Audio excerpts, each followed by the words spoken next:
from friendly countries who have reached Pakistan to take part in this convention.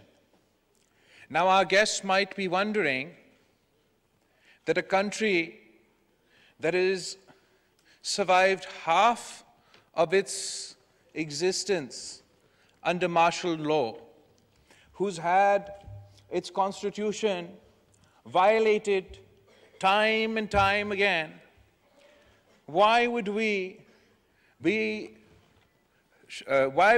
celebrating the golden jubilee of our constitution, given the challenges that we have faced as a democratic society?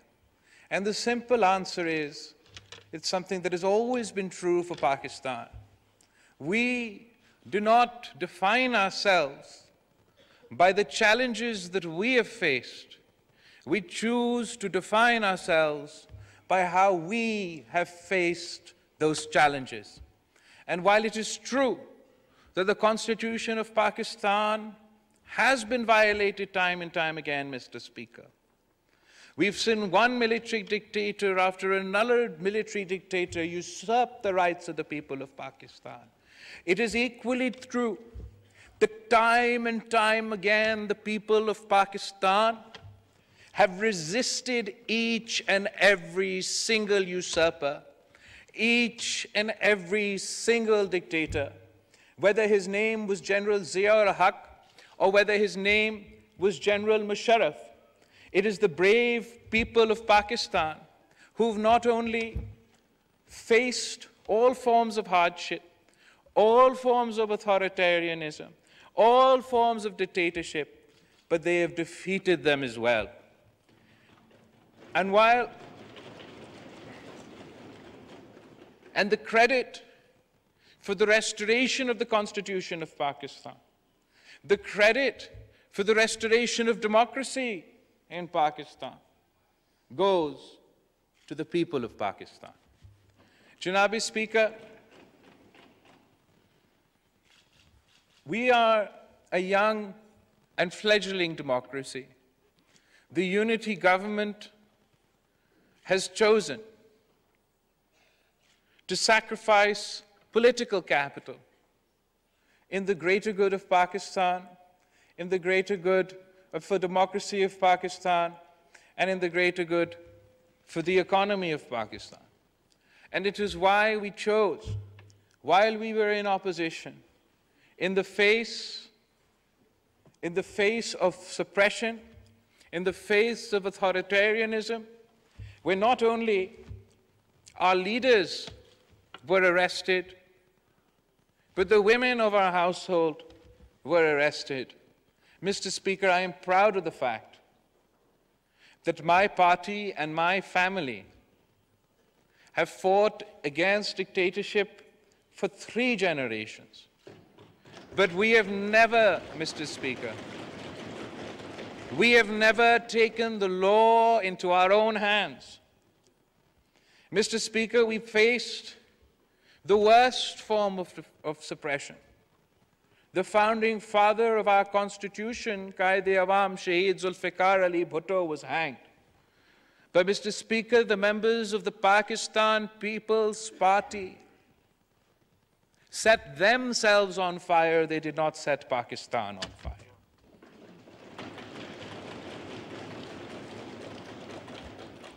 Mr. Speaker, when we lost Shaheed Mohtarama Benazir Bhutto, we did not just lose the leader of our country.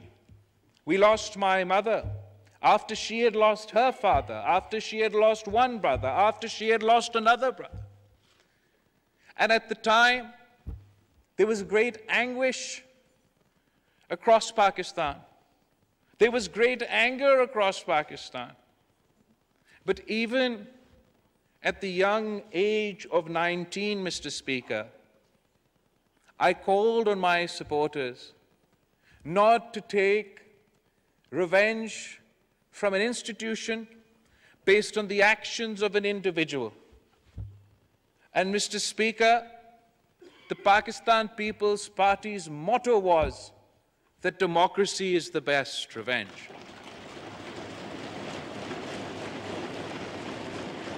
When the supporters of the Pakistan People's Party, particularly in the smaller provinces, were so raw with emotion, so full of anger, that they were demanding, ke khuda na khasta, they were demanding the breakup of Pakistan. There were slogans that we do not want Pakistan. After burying my mother's body, Sadr Asif Zardari said, ke Pakistan khappe. We want Pakistan.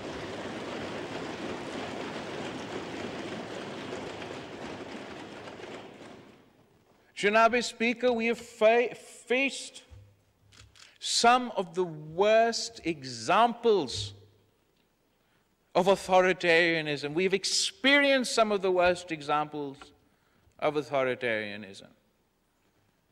But we have never, ever, ever gone outside the domain of the Constitution of Pakistan. It is indeed a moment of pain for many Pakistanis. It is a moment of pain for every peace-loving, democratic, patriotic Pakistani.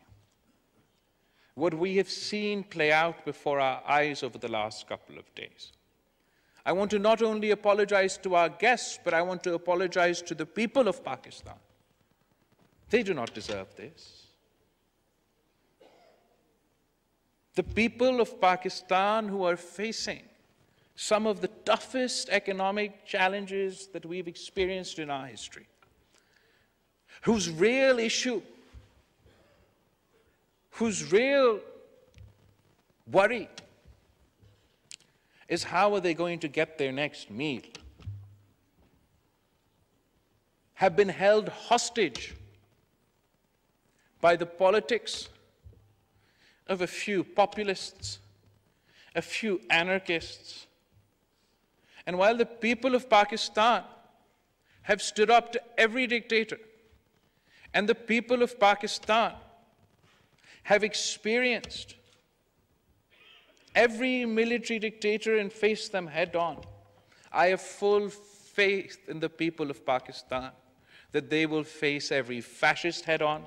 They will face any so-called politician who resorts to violence. We are the maker of laws, Mr. Speaker. Whether I like it or not, the laws that are passed by this House are made by the people, by the people's representatives. And while we are used to military dictators breaking our laws, military dictators breaking our Constitution, this is the first time we are witnessing a former Prime Minister, a man who sat in that chair, who represented this House, who represented this country, resort to violence, break the laws of the land, break the Constitution of the land. And we've got to this day, Mr. Speaker, because you and I have been too reconciliatory. At the time of the vote of no confidence, when the Prime Minister, the President, and the Deputy Speaker violated the Constitution of Pakistan, we thought that it would be perceived as political victimization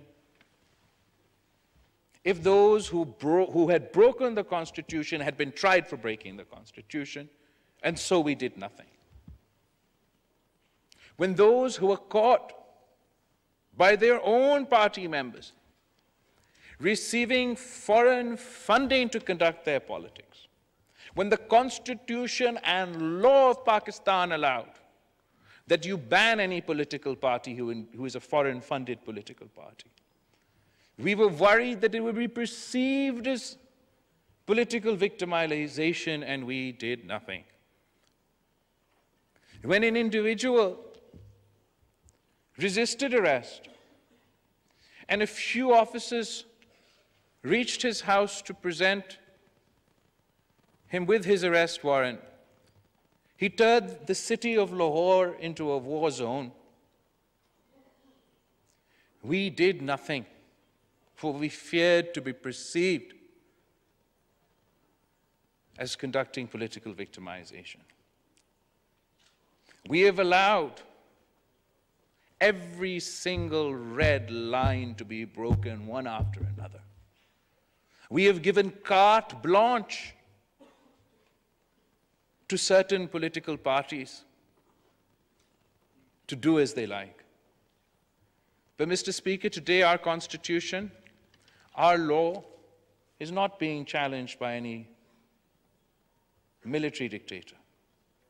Our Constitution, our law, is being challenged by a narrow populist, a fascist, a political party that has decided to take up arms against the state of Pakistan. And, Mr. Speaker,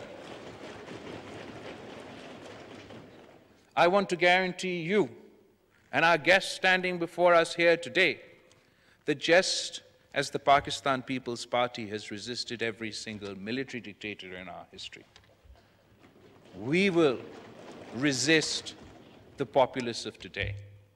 And just as the people of Pakistan have resisted every military dictator in our history, they will resist the populist authoritarian of today.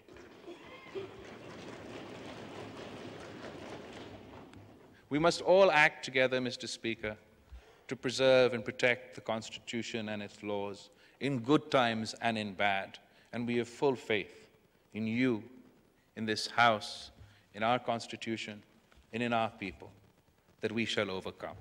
I appreciate you, your office, the chairperson of the International Constitutional Committee, and all our esteemed guests here today.